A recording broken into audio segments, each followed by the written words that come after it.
अब मजबूरी में कहो कि मजबूती में कहो, देश गांधी का है और अंततः शरण भी गांधी की ही लेनी है।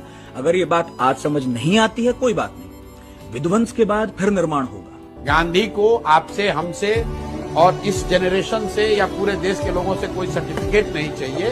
उन्होंने जो किया है वो इतिहास के पन्नों में अंकित है और उसको कोई व्यक्ति, कोई दल, कोई विचारधारा, कोई ग्रुप ना बढ़ा सकता है ना घटा सकता है। मैं महात्मा गांधी को सबसे बड़ा मानता हूँ। प्रेमचंद लिख रहे हैं, उनका नस्बुल ऐन भी यही है कि मजदूर किसान सुखी रहे। यानी गांधी ऐसा महात्मा बना, ऐसा नेशनल और कौमी हीरो बना कि फिलोसोफर, प्रोफेसर और राइटर से लेकर बच्चों तक के रग रग में गांधी बसे हुए थे। क्या आखिर कोई तो बात है कि गांधी की एक आवाज पर पूरा हिंदुस्तान सड़क पर। तो वैसे समाज में जहां हिंसा बहुत बड़ी नियामक थी, गांधी ने अहिंसा का पाठ पढ़ा है।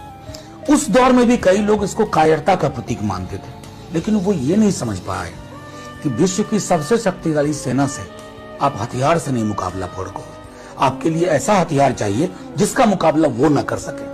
To me Gandhi is a hope in a hopeless world, a light at the end of the tunnel and the tunnel is dark.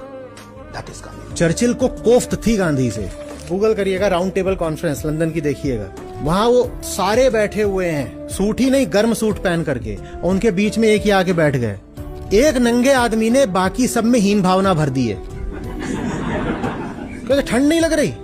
और ये एक मोरल वेपन है जिसका उन्होंने इस्तेमाल कर दिया है। यारे मैं भारत हूं, मैं अकेला हूं, मेरे पास संख्या नहीं है, मेरे पास पैसा भी नहीं है, लेकिन देखो मेरे सामने तुम सब लज्जित हो।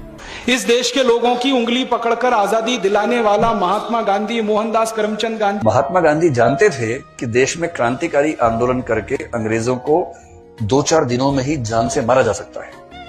तब भी महात्मा गांधी ने ऐसा किया नहीं। इसकी वजह एक ही है कि शक्ति का अविवेकी तरीके से इस्तेमाल करना मानव सभ्यता के खिलाफ है। Gandhi is now almost frozen in the cupboard. Gandhi remains the most loved, admired, revered political figure even today.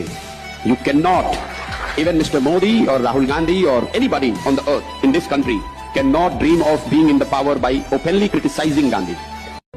बड़ी अजीब विडंबना है कि गांधी के देश के लोगों ने ही गांधी को सबसे कम पढ़ा व समझा, लेकिन गांधी कभी मरते नहीं हैं, क्योंकि गांधी एक विचार का नाम है। गांधी एक व्यक्ति का नाम नहीं है और विचार सदैव जीवित रहता है।